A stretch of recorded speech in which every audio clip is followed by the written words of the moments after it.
Welcome back to my channel Rupali's diary. নাৰী দিৱসৰ এটি অনুষ্ঠানলৈ আহিছোঁ ওলাই আৰু সকলোকে আজি নাৰী দিৱসৰ ওলগ যাচিছোঁ। বৰপেটা ৰোড প্ৰেছ ক্লাবত অনুষ্ঠিত এই নাৰী দিৱসৰ অনুষ্ঠানত মানস দৰ্পণ পত্ৰিকা গোষ্ঠীৰ উদ্যোগত এয়া বন্তি প্ৰজ্বলন কৰিছে।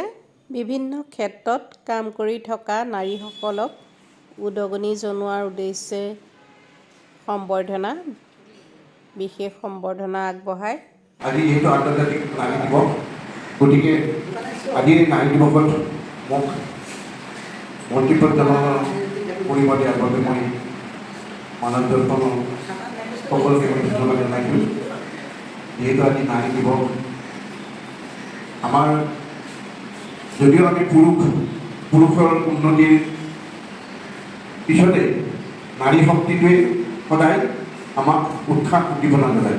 গতিকে আই মাতৃ আমাৰ প্ৰথম শ্ৰেষ্ঠ আমি বুলি ভাবোঁ। গতিকে যিহেতু আজি নাৰী দিৱস, এই নাৰী দিৱসতে মই আপোনালোকক সকলোকে কৃতজ্ঞতা জনাইছোঁ আৰু মোৰ চমু ভাষণ ইমানতে সামৰণি মাৰিছোঁ। নাৰী দিৱসৰ লগত সংগতি ৰাখি বিশেষ সংখ্যা এয়া মুখপত্ৰ উন্মোচন কৰা হয়। মানৱ দৰ্পণ পত্ৰিকা গোষ্ঠীৰ তৰফৰ পৰা আয়োজিত ইণ্টাৰনেশ্যনেল ওমেন্স ডে আন্তৰ্জাতিক নাৰী দিৱস উপলক্ষে মানৱ গোষ্ঠীৰ পৰা আজি যি কিতাপ উদ্ঘাটন হ'ল দ্বিভাষিক পত্ৰিকা, তাতে আমি সকলোৱে সমবেত হৈছোঁ। সেইকাৰণে মই মানৱ গোষ্ঠীৰ সম্পাদক তথা সভাপতি মহোদয় আৰু মঞ্চত উপস্থিত অতিথিবৃন্দ সকলোকে স্বাগতম জনাইছোঁ। আৰু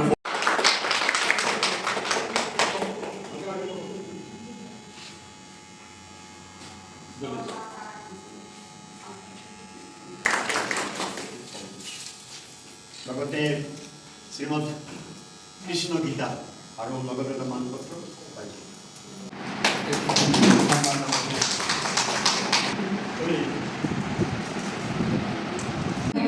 सब में नारी की प्रमुख भूमिका है और खेलों के क्षेत्र में वेट लिफ्टिंग, कुश्ती, कबड्डी सब क्षेत्र में नारी की भूमिका और सब में स्वर्ण पदक तक को लेकर के आती है।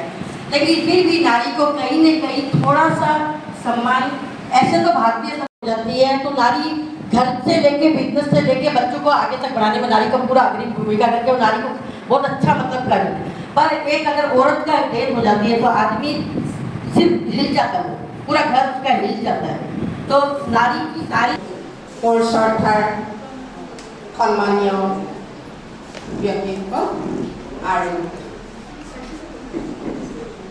সন্মুখত আসন সলনি কৰা মোৰ শ্ৰদ্ধাৰ নাৰী হ'ব পৰা হ'লে দুখৰ সাগৰখন সাঁতুৰিবলৈ সহযাত্ৰী হ'লহেঁতেন। সুখৰ সপোনবোৰে চকুৰ নীৰ হৈ উমলিব নীলিম আকাশত। সৃষ্টিৰ পাতনিতে নাৰী শত সহস্ৰ বাধাৰ পাচিৰ উভালি বৈ থাকে নীৰৱ। জীৱনৰ কোবাল সোঁতত হাজাৰ যন্ত্ৰণাক অতিক্ৰমী বিধ্বস্ত শৰীৰ মন টঙাই উঠি ৰয় খামুচি। আমি নাৰী হ'ব পৰা হ'লে শাহু বোৱাৰী, বৌৱেক ননদ, জা ছোৱালী সমন্থৰ লুংলুঙীয়া বাটটো মসৃণ হ'লহেঁতেন। উমান হৃদয়ৰ কাষ চাপি সম্পৰ্কই ল'লেহেঁতেন। ব্যক্তিসকল, আই মাতৃসকল, আপোনালোক সকলোকে নাৰী দিৱসৰ শুভেচ্ছা জ্ঞাপন কৰিছোঁ। আজি যিখন মানৱ দৰ্পণ পত্ৰিকা গোষ্ঠীত এতিয়া এটা নাৰী দিৱস সৰু কবিতা এটা ওলাইছে, গীতটা মই পাঠ কৰিবলৈ ওলাইছোঁ। কবিতাৰ তিনিটা নাৰী ভগা সপোনৰ শাল শিমলি দৰে বুকুত পিন্ধিলেও ক্ষতবিক্ষত অন্তৰৰ হেঁপাহত সামৰি ফিনিক্সৰ দৰেই পুনৰুজ্জীৱিত হৈ পৰে যেন ভূমি, বৃক্ষ, নদী কিংবা পানী। নিৰৱধি অবিচ্ছিন্ন তোমাৰ যাত্ৰা, আশা ভৰসাৰ ঢৌতে যিদিন হয় সপোনবোৰ। হৃদয়ত আছে অফুৰন্ত শক্তি, জীৱন সংগ্ৰামৰ অপ্ৰতিদ্বন্দ্বী সৈনিক।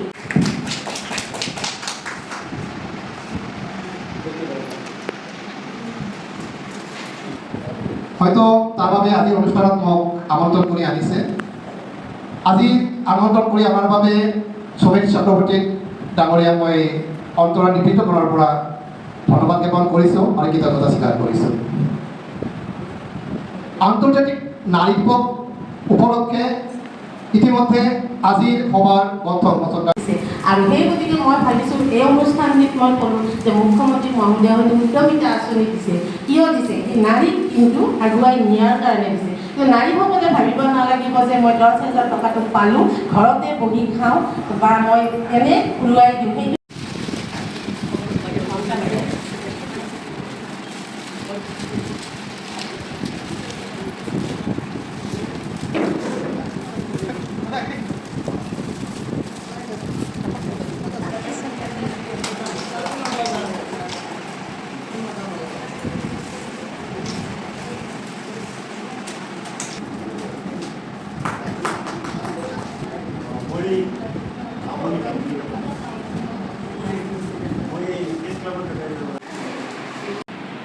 ৰোপণ কৰে নিষ্পত্তিত মানুহৰ বাবে।